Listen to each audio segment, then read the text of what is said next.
215번입니다.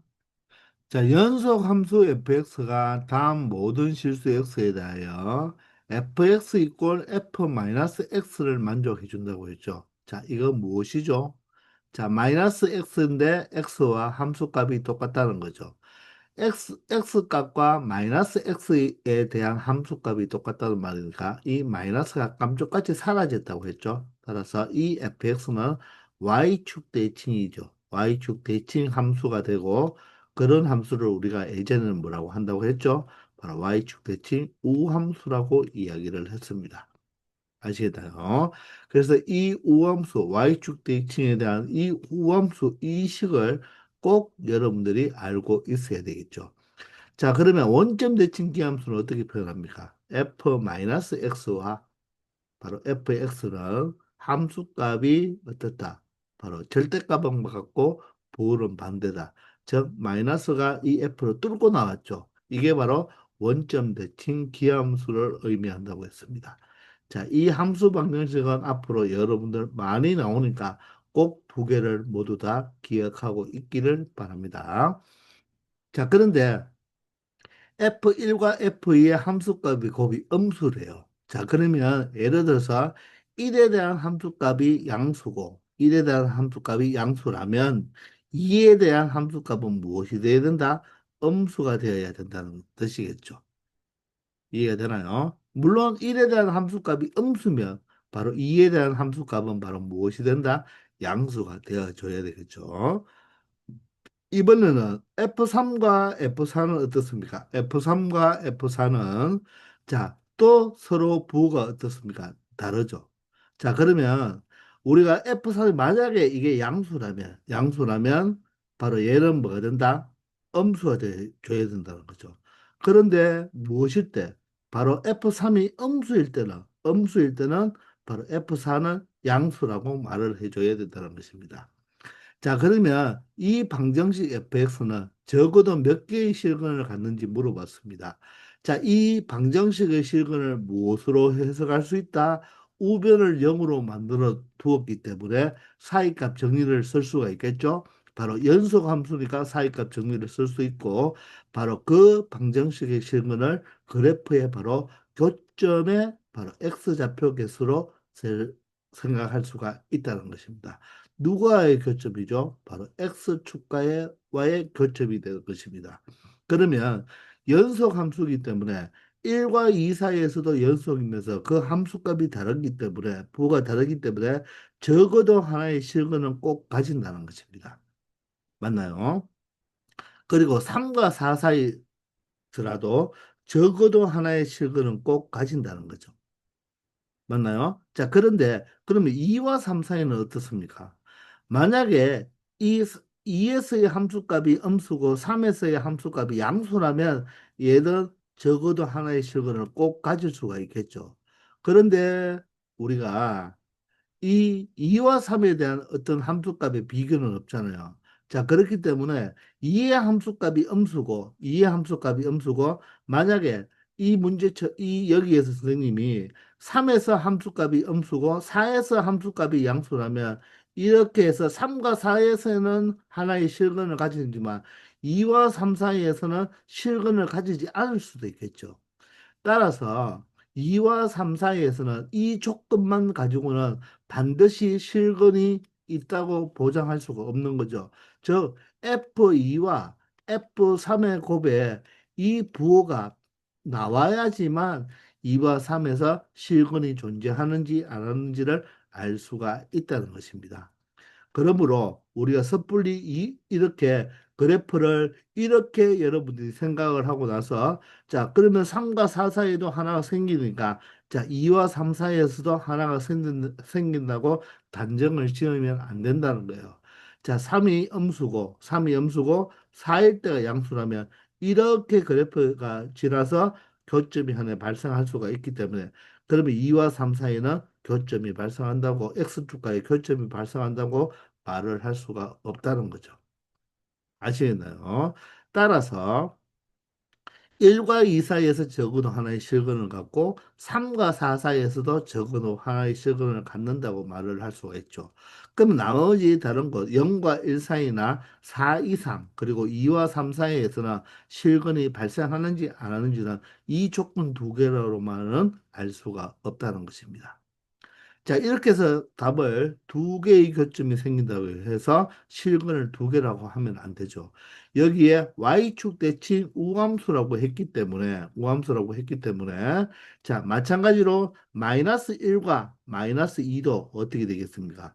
우함수라서 1의 함수값이 양수면 마이너스 1에 대한 함수값도 양수고 2에 대한 함수값이 음수면 마이너스 2에 대한 함수값도 음수기 때문에 여기서도 y축 대칭을 해보면 바로 이렇게 돼서 꼭 마이너스 1과 2 사이에서도 바로 근이 하나 존재한다는 것입니다. 도점이 존재한다는 거죠. 그럼 마찬가지로 마이너스 3과 마이너스 4에서도 마이너스 3에서의 바로 교점이 양수라면 3에서 교점이 양수고 4에서 음수라면 마이너스 3에서 양수가 되고 마이너스 4에서 음수가 되어서 여기서도 우리가 무엇이다? 이 실근이 x축과의 교점이 반드시 한 개 존재한다는 거죠. 왜? 우함수라고 했으니까. 여기서도 마이너스 3과 마이너스 2, 마이너스 4보다 작은 쪽, 마이너스 1과 0 사이, 그리고 마이너스 1과 1 사이도 교점이 발생하는지 아닌지는 알 수가 없다는 것입니다. 따라서 적어도 최소 몇 개의 실근을 가진다? 네 개의 실근을 가질 수 있다고 설명할 수 있다는 것입니다. 우리는 여기서 1과 2, 3과 4 사이만 알지 다른 구간에서는 실근이 존재하는지 아닌지를 이 조건 두 개 가지고는 우리가 판단할 수가 없다는 것입니다. 아시겠죠? 216번입니다. 자, 다항함수 fx가 다음 조건을 모두 만족시킬 때, 자, 이 방정식 fx 이퀄 0은 구간 마이너스 1과 3 사이에서 적어도 몇 개의 실근을 갖는지를 알아보라고 하네요. 바로 사이값 정리 냄새가 좀 나고 있죠. 그러면 우리는 항상 자, 우변을 0으로 만들었을 때 좌변 함수 바로 y 꼴 fx와 y 꼴 0인 x축과의 교점을 생각하면 되는 것입니다. 그럼 일단 우리가 fx를 조금 추론해 내야 되지 않겠습니까? 근데 사실 이 fx는 몇 차 다항 함수인지는 말이 없어요. 그냥 다항함수라고 했기 때문에 실수 전체에서는 연속이 맞겠죠. 그죠? 자, 그러면 먼저 가를 보면요. x가 마이너스 1로 가까이 갈 때 극한값이 2분의 1이라고 했습니다. 근데 x가 마이너스 1로 가까이 가면 분모가 0으로 가니까 분자도 0으로 가야 되겠죠. 따라서 f는 다항함수이니까 바로 극한값은 함수값과 같기 때문에 분모가 0으로 갔는데 자, 극한값 0이 아닌 상수의 극한값으로 존재한다는 것은 분자도 0으로 가서 0분의 0꼴이 되어야 되는 거죠. 따라서 분자의 극한값이 0이 되어야 되니까 바로 다함수이므로 극한값은 함수값과 같아서 f-2는 0이 된다는 것입니다. 나도 마찬가지죠. 자, 분모가 0으로 갔는데 0 아닌 상수로 수렴을 했기 때문에 분자가 상수로 가버린다면 0분의 상수는 무한대로 발산하기 때문에 자, 0이 아닌 상수값으로 수렴했다는 것은 fx는 반드시 x-3의 인수를 꼭 가지고 있어야 되겠죠. 따라서 f3도 얼마가 된다? 0이 된다는 것을 알 수가 있다는 것입니다. 즉 fx는 x 플러스 1과 x 마이너스 3을 반드시 인수로 가져야 된다는 거죠. 따라서 우리는 fx는 자, 최고차항이 얼마인지도 모르잖아요. 그죠? 최고차항이 얼마인지도 모르는데 반드시 x 플러스 1과 x 마이너스 3은 인수로 가져야 되고 자, 또 다른 인수가 더 있어도 된다는 거죠. 얘가 지금 몇 차 다하 함수인지 알 수가 없잖아요. 그죠? 자, 그래서 이쪽에는 1차가 올지 2차가 올지 3차가 올지 다른 조건이 없기 때문에 여기는 그냥 일반화를 시켜서 여기를 자, fx라고 했으니까 여기를 한번 QX라고 한번 놓아 볼까요? 그럼 이 QX 자체도 무엇이 되어야 됩니까? 바로 다항함수가 되어야 되겠죠. 맞습니까? 다항함수가 되어야 된다는 것입니다. 이해가 되십니까? 자, 그러면 이제 우리는 극한값을 따져야 되죠. 우리는 방금 이 F-이 0, F3이 0이라는 것은 바로 이 극한의 꼴만, 즉 0분의 0꼴을 이용해서만 우리가 체크했지, 극한값은 실제로 우리가 체크를 하지 않았죠. 자, 그러면 이 fx 자리에 무엇을 바로 x 플러스 1, x 마이너스 3에 qx를 대입하면 되겠죠. 여기도 x 플러스 1, x 마이너스 3, qx를 대입하면 0분의 0분의 주법인 x 플러스 1이 약분이 되어서 마이너스 1을 대입하면 마이너스 4 맞나요? 마이너스 q에 마이너스 4q에 마이너스 1이 바로 얼마의 바로 극한값을 가진다? 2분의 1의 극한값을 가진다는 것입니다. 이해되나요? 두 번째는 0분의 0꼴의 주범인 x-3을 우리가 약분을 해버리면 바로 0분의 0꼴을 탈출했으니까 3을 대입하면 4배에 4배의 q4가 얼마가 q3이죠.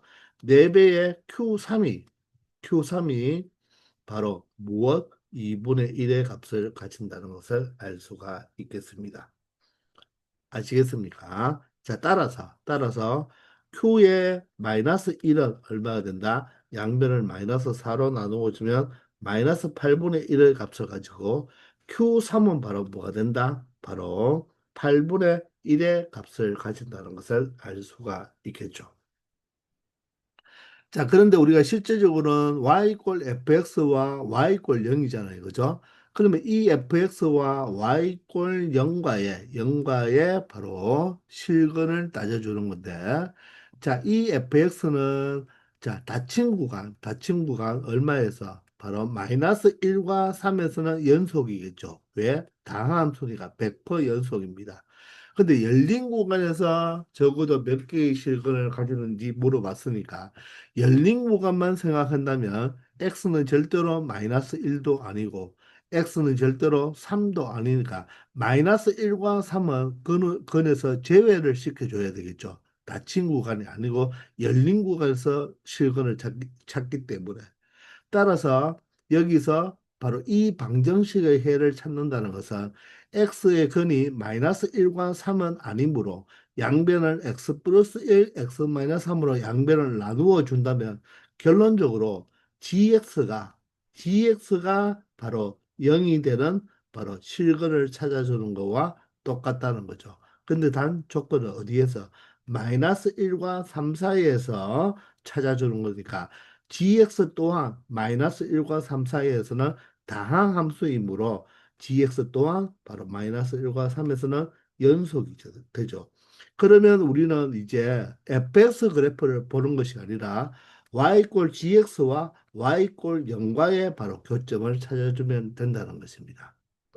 이해가 되시나요? 근데 그 구간 바로 G의 마이너스 1에서의 함수값과 G의 3에서의 바로 양끝점에서의 함수값을 우리가 알고 있잖아요. 즉 G의 마이너스 1에 대한 함수값은 음수가 되고요. G의 3에 대한 함수값은 양수가 되니까 이 GX 또한 다함수가 되기 때문에 바로 이 구간 열린 구간 이 1, 마이너스 1과 3 사이에서는 적어도 하나의 실근을 갖는다고 말을 할 수가 있다는 것입니다. 따라서 정답이 1번이 되는 것이죠. 자, fx 이퀄 0에 바로 실근을 따져라고 했는데 왜 gx로 갔을까요? 자, 지금 열린 구간에서 적어도 하나의 실근을 갖는지를 조사하라고 했잖아요. 자, 그런데 이 x 이퀄 마이너스 1과 x 이퀄 3도 우리가 이 fx로 봤을 때는 바로 x축과의 교점이 맞죠. 얘를 0으로 만드는 x값이 바로 x 마이너스 1과 x 이퀄 3은 교점이 맞습니다. 따라서 실근은 맞지만 우리가 열린 구간에서 실근을 찾기 때문에 얘는 제외시켜 줘야 되는 거죠. 그러면 이 식 자체를 근을 찾을 때는 자, 이 x 이퀄 마이너스 1과 3은 생각하지 않고 이 열린 구간을 생각하기 때문에 양변에 이 식으로 나누어 주면 결론적으로 gx가 바로 0이 되는 즉 y 이퀄 gx와 y 이퀄 0과의 바로 x축과의 교점을 찾아주면 된다는 것입니다. 그럼 gx도 다항함수이므로 마찬가지로 마이너스 1과 3에서 닫힌 구간에서 연속이고 마이너스 1에서의 함수값이 음수, 3에서의 함수값이 양수이기 때문에 이 마이너스 1과 3을 제외한 이 사이 열린 구간에서는 바로 적어도 하나의 실근이 gx에 의해서 나올 수 있다는 것입니다. 따라서 적어도 하나의 실근을 갖는다고 말을 할 수가 있다는 거죠. 아시겠죠? 217번입니다. 자, 연속 함수 fx에 대하여 y 꼴 fx의 그래프가 이 네 점을 지난다고 했네요. 그러면 이 네 점을 지나는 형태를 표현을 f1이 무엇이다, 2이다 이렇게 표현할 수 있죠. f2는 무엇이다, 3이다. F3은 무엇이다? 10이다. F4는 무엇이다? 20이다. 이렇게 나타낼 수가 있겠죠. 몇 차 함수인지도 몰라요. 그냥 연속 함수이니까 다함수이라고도 말을 할 수가 없는 거죠. 자, 이럴 때 두 함수 이 fx와 y 꼴 x 제곱의 그래프의 교점이 반드시 존재하는 구간을 찾아보라고 하네요. 그죠? 그러면 이 두 그래프의 교점은 바로 그래프의 교점은 이 두 그래프를 바로 이꼴로 놓은 이 방정식의 무엇과 똑같다? 바로 실근과 똑같다는 거죠. 그래프의 교점은 두 그래프를 방정식으로 놓았을 때 실근의 x좌표와 같다고 했으니까 그 그래프의 교점이 존재하는 구간을 찾는다는 말은 이 방정식의 실근이 어디에 존재하는지를 찾는 것과 동일하게 해석할 수가 있겠죠. 그러면 이 방정식의 실근의 존재성이니까 우리는 여기서 사이값 정리를 떠올릴 수가 있고 사이값 정리를 생각할 때는 어떻게 하라? 항상 우변을 무엇으로 두어라? 0으로 둔 바로 좌변의 함수값과 x축과 생각을 한다고 그랬죠. 따라서 fx 마이너스 x 제곱 이꼴 0으로 표현하는 게 좋다고 이야기했습니다. 따라서 우리는 이 그래프와 바로 y 꼴 0과의 바로 교점의 x좌표를 찾아주면 된다는 거죠. 이해가 되십니까? 자, 그러면 선생님이 표현을 하기 위해서 요 좌변 함수를 잠시 여기 fx라고 썼기 때문에 선생님이 gx라고 쓴다면 자, gx라고 쓴다면 g1의 값부터 한번 찾아봅시다. g1의 값은 f1 마이너스 1의 제곱이죠. 1의 제곱이 1이니까. 근데 F1은 2잖아요. 따라서 2 마이너스 1이 되죠. 2 마이너스 1이 되니까 얘는 뭐다? 양의 값을 가질 것입니다. 그러면 G2는 어떻게 되죠? 자, 왜 1부터 했을까요? 여기 1, 2, 3, 4가 있으니까 그 x 이퀄 1, 2, 3, 4일 때 y 값을 찾아보면 된다는 것입니다. 자, 그러면 G2는 얼마 됩니까? 바로 F2 마이너스 2의 제곱이니까 4가 되겠죠. F2가 3이니까 3 마이너스 4가 되면 음수가 되네요. 따라서 1과 2 사이의 부호가 달라졌죠. 여기서 적어도 하나의 실근이 나타날 수가 있다는 것입니다.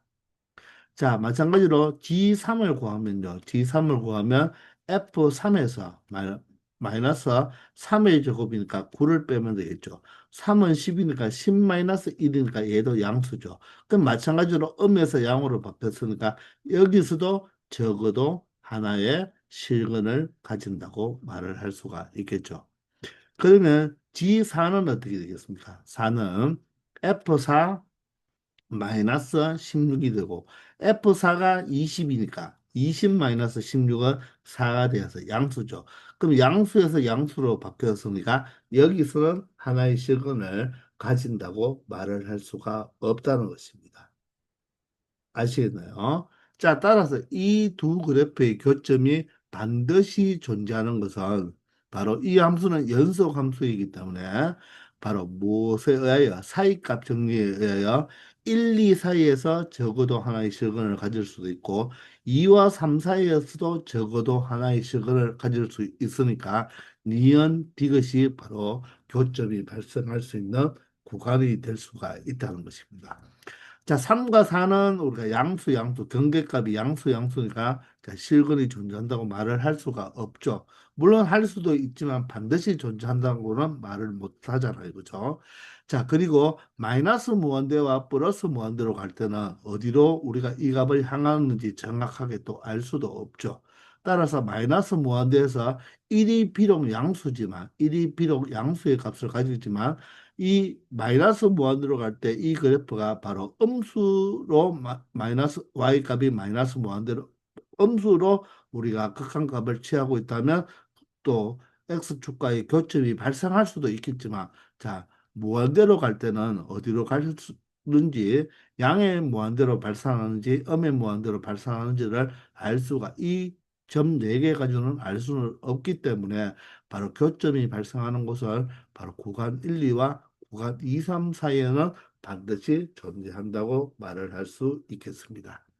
아시겠죠? 218번입니다. 세실수 ABC에 대하여 다음 2차 방정식이 서로 다른 두 실근을 가짐을 보여달라고 하네요. 자, 그러면 항상 우변을 무엇으로 만들었을 때, 0으로 만들었을 때, 이 좌변 함수 그래프를 무엇으로 두고, 자, fx로 두고, 즉, 우변이 이꼴 y 이꼴 0인 x축과의 바로 교점의 x좌표가 바로 실근이 된다는 거죠. 이 방정식의 실근이 된다. 맞습니까? 자, 여러분들, 이 좌변 함수가 어떻습니까? 되게 길고 복잡하게 보이는 것지만, 여러분들이 가만히 다시 한번 보면, 뭐 문제에서도 주어졌지만, 2차 방정식이 맞죠? 얘가 2차 방정식이죠. 전개해봤자 x제곱이니까 최고 차항의 개수는 3x제곱으로 출발할 거예요. 그렇다고 이 식을 정리할 필요 없고요. 우리는 바로 이 A, B, C가 바로 무엇입니까? 각각의 바로 x절편과 관계가 되지 않겠습니까? 따라서 이 A, B, C의 바로 부호를 판단함으로써 우리가 근이 두 개 존재하는지를 파악할 수가 있을 것입니다. 자, 따라서 이 구조 자체가 지금 인수분해 꼴로 되어 있는 걸 우리가 세 가지를 대해 놓았으니까 A에서의 함수값을 한번 찾아보세요. 그런데 먼저 하기 전에 이 fx는 바로 2차 함수이기 때문에 fx는 바로 실수 전체에서 바로 무엇이다? 연속의 보장은 일단 받기 때문에 바로 A에서의 함수값을 생각해 본다면 자, FA는요, 어떻게 될까요? 자, 이 A, 여기에 A를 대입하는 순간 얘가 0이 돼서 0이 되고, 여기도 여기에 A를 대입함으로써 0이 되죠. 그럼 남는 것은 이 가운데 부분, 바로 A-B, A-C만 남게 되는 것입니다. 자, 그런데 ABC의 대소 관계가 있잖아요. 그죠? A보다는 B가 크고 B보다는 C가 크니까 작은 거에서 큰 거를 빼면 얘가 음수죠. 작은 거에서 큰 거를 뺐으니까 음수니까 음수 곱하기 음수는 뭐가 된다? 양수가 되겠네요. 자, 따라서 이 FA의 함수값은 무엇이 된다? 양수가 된다는 것을 알 수가 있다는 것입니다. 자, 두 번째는 FB의 값을 한번 생각해 보면요. 자, 여기서 B를 대입하면 0이 되고요. 여기 B를 대입하면 0이 되니까 결론적으로 남는 것은 자, B-C 제일 마지막 부분이죠. 바로 B-A만 남게 되겠습니다. 자, 이때는 어떻습니까? 이때는 자, 작은 거에서 큰 거를 뺐으니까 음수고요. 큰 거에서 작은 거를 뺐으니까 B에서 A를 빼면 양수겠죠. 따라서 이 값이 음수가 나오겠네요. 따라서 x 이꼴 b일 때의 이 fx의 함수값은 바로 음수가 된다는 것입니다. 맞습니까? 자, 마지막으로 C에서의 함수값을 찾아보면요. C에서는 자, C에서 함수값은 여기 C를 대입하면 여기라서 없어지고 여기 C를 대입하면 여기라서 없어지니까 첫 번째 것만 의해서 C-A, C-B가 함수값이 되겠습니다. 자, 그러면 C에서 A를 빼면 큰 거에서 작은 걸 뺐으니까 양수고요. 큰 거에서 작은 걸 뺐으니까 양수라서 이 값은 양수가 되니까 이 이차 함수는 C일 때의 함수 값도 무엇이 된다? 양수가 된다는 것입니다. 자, 그런데 이 fx는 실수 전체에서 연속이니까 구간 AB에서 적어도 하나의 실근을 갖는다고 말을 할 수가 있죠. 그리고 구간 BC 사이에서도 적어도 하나의 실근을 갖는다고 말을 할 수가 있겠네요. 부호가 서로 다르니까 경계값에서 부호가 다르죠. 즉 FA와 FB의 곱이 음수이고 여기서는 FB와 FC의 곱이 음수이니까 구간 AB 사이에서 바로 구간 AB 사이에서 적어도 하나의 실근 구간 BC 사이에서 적어도 하나의 실근을 가지므로 서로 다른 두 실근을 가진다고 말을 할 수가 있습니다. 아시겠나요? 자, 우리가 이차 함수이기 때문에 선생님이 그림을 그릴 때 그냥 대충 그렸지만 사실 대칭축의 위치도 정확하게 모르니까 그냥 이렇게 그냥 내려왔다가 올라가는 이런 그래프 형태로 생각하면 바로 A와 B 사이에 바로 교점 하나, B와 C의 교점 하나 발생한다는 것을 알 수 있죠. 그래프를 이렇게 그렸다고 해서 이 점이 이 이차함수의 꼭지점이라는 말이 아닙니다. 이렇게 내려왔다가 이 점을 지나가는 이런 이차함수의 바로 형태가 될 수도 있다는 거죠. 아시겠나요? 자, 그래서 AB 사이에 하나, BC 사이에서 바로 교점이 하나 발생하므로 이 방정식은 서로 다른 두 개의 실근을 갖는다고 말을 할 수가 있다는 것입니다. 아시겠죠? 자, 219번입니다. 자, 219번, 220번은 이 사이값 정리를 우리가 실생활에 활용한 문제인데요. 우리가 속력이나 또는 시간이나 또는 사람 키나 몸무게 같은 것 또는 온도 같은 이런 물리량 같은 것들은 함수 자체가 연속이죠. 키가 갑자기 예를 들어서 뭐 170cm에서 180cm로 갑자기 10cm가 클 수가 있습니까?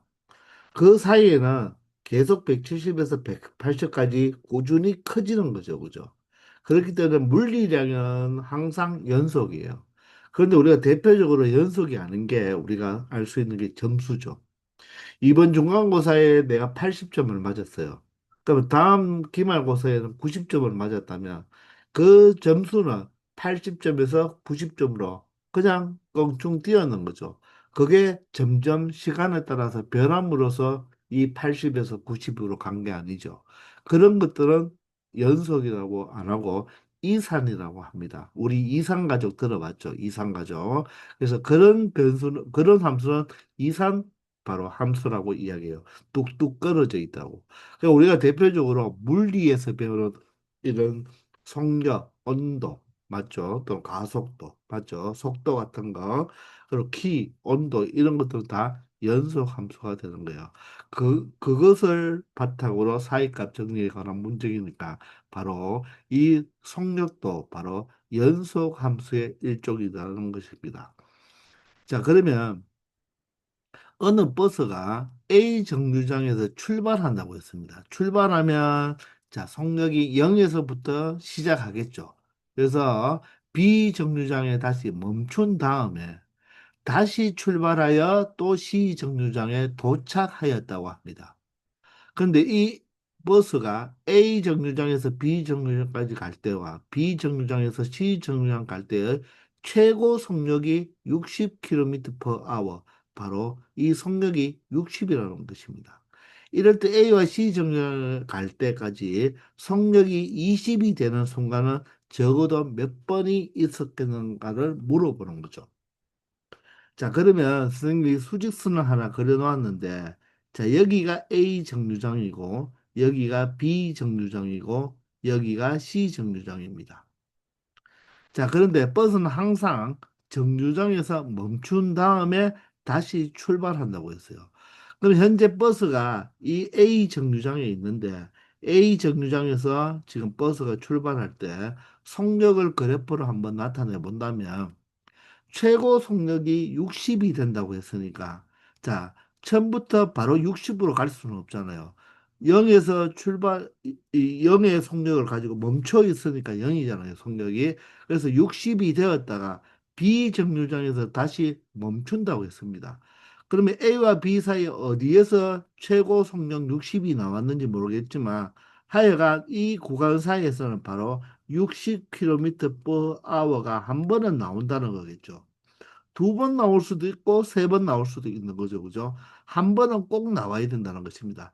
따라서 이 그래프는 이렇게 올라갔다가 60이 되었다가 이렇게 B로 이렇게 정류장에 갈 때 이 B 정류장에서는 멈춘다고 했으니까 멈춘다는 말은 속력이 얼마가 돼야 된다?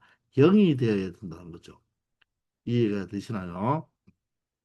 이렇게 60이 한 번에 있을 수도 있고 두 번에 있을 수도 있지만 일단 최고 속력이 한 번은 60이 나와야 된다는 것입니다. 마찬가지로 B에서 C로 갈 때도 어떻게 돼야 된다? 최고 속력이 60이 한 번은 나와야 된다는 거예요. 그러면 이렇게 60이 한 번은 나온다는 거죠. 이런 식으로 된다는 것입니다. 자, 그럴 때 바로 속력이 얼마 되는 20이 되니까 20은 60보다 아래니까 바로 속력이 얼마가 되는 바로 20이 되는 게 적어도 몇 번은 나올 수 있다. 네 번은 나올 수 있다는 것을 알 수가 있는 거죠. 따라서 정답은 4번이 되는 것입니다. 물론 이 60이라는 것이 꼭 한 번 나온다는 보장은 없잖아요.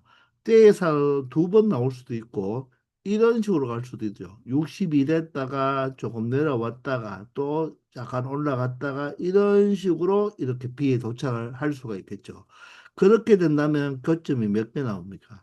이렇게 네 개 나올 수도 있고 여러 번 나올 수도 있는 거죠. 그죠? 여러 번 나올 수도 있는 거지만 여기서는 적어도 몇 번인가를 물어봤기 때문에 60을 딱 한 번만 우리가 이렇게 최고 속력이 나왔다면 바로 몇 번의 20의 속력을 가질 수 있다. 이렇게 두 번씩을 가질 수 있기 때문에 적어도 네 번 발생한다고 말을 할 수가 있는 것입니다. 아시겠죠? 그냥 이 정도만 알면 됩니다. 자, 220번입니다. 자, P역을 출발하여서, 그럼 P역에서 시작할 때는 바로 이 속력이 얼마가 된다? 0이었다는 거죠. 그죠? 그런데 이 P에서 출발하여서 Q에서 도착한다고 했습니다. 도착하면 속력이 0이 되겠죠. 근데 이 세 지점 A, B, C를 차례대로 통과할 때 그 속력은 각각 시속 100, 120, 80이라고 하네요. 자, 그러니 A를 통과할 때는 시속이 얼마? 100이 되는 거고 여기를 통과할 때는 100이 되는 거고 자, 100을 조금만 아래로 낮추겠습니다. 여기는 얼마? 100이 된다. 이 A 지점을 통과할 때는 시속이 100이 되고 B를 통과할 때는 120이 되죠.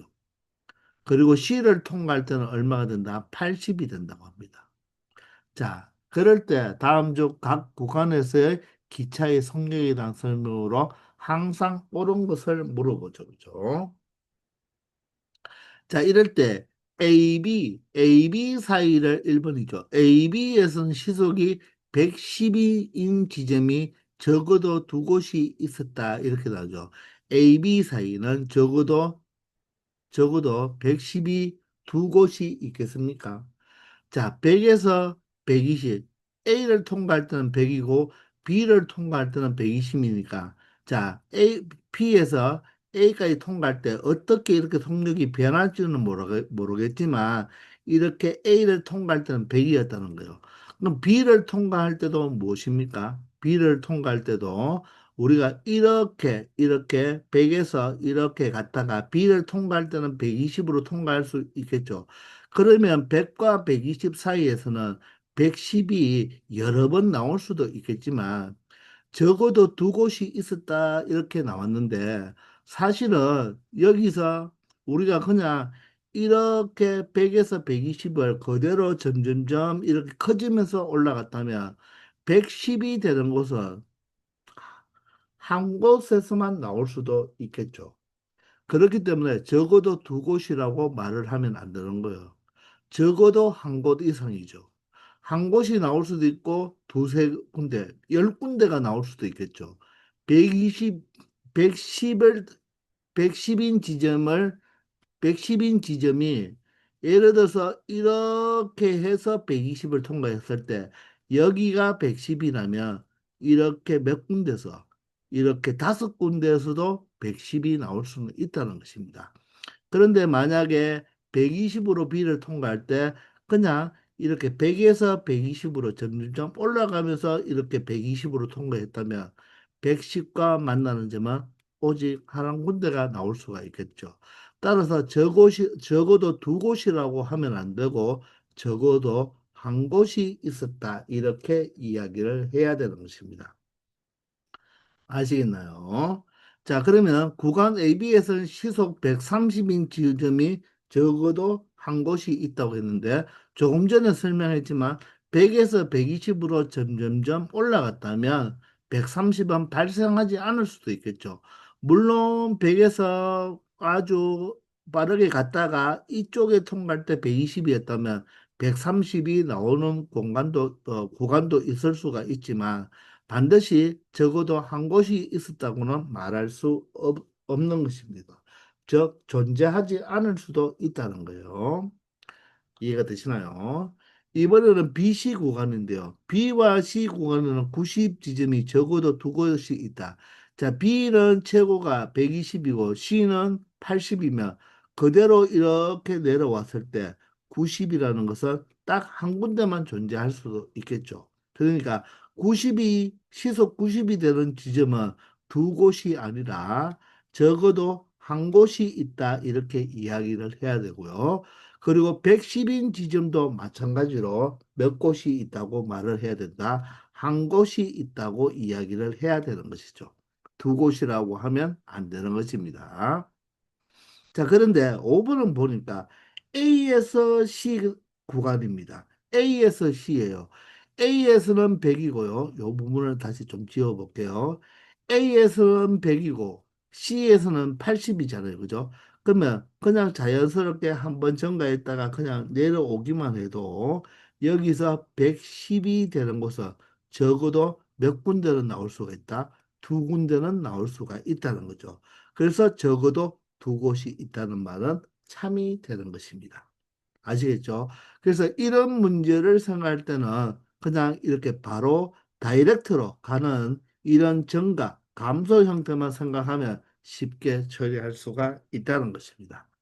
이 정도로 하면 되지. 굳이 이 형태의 문제는 합격 시험에 크게 나오지는 않으니까 여러분들 또 나온다고 해도 쉽게 처리할 수 있는 문제가 되겠습니다. 아시겠죠? 그래서 물리량들은 뚝뚝 끊어지는 게 아니라 연속적으로 움직이기 때문에 바로 연속 함수의 성질을 갖고 있으므로 사이값 정리를 이용할 수 있다는 것입니다. 아시겠죠? 자, 이렇게 해서 우리 B 단계를 모두 다 마치고 우리 다음 시간부터는 조금 더 어려운 C 단계로 넘어가도록 하겠습니다. 지금까지 수고 많았습니다.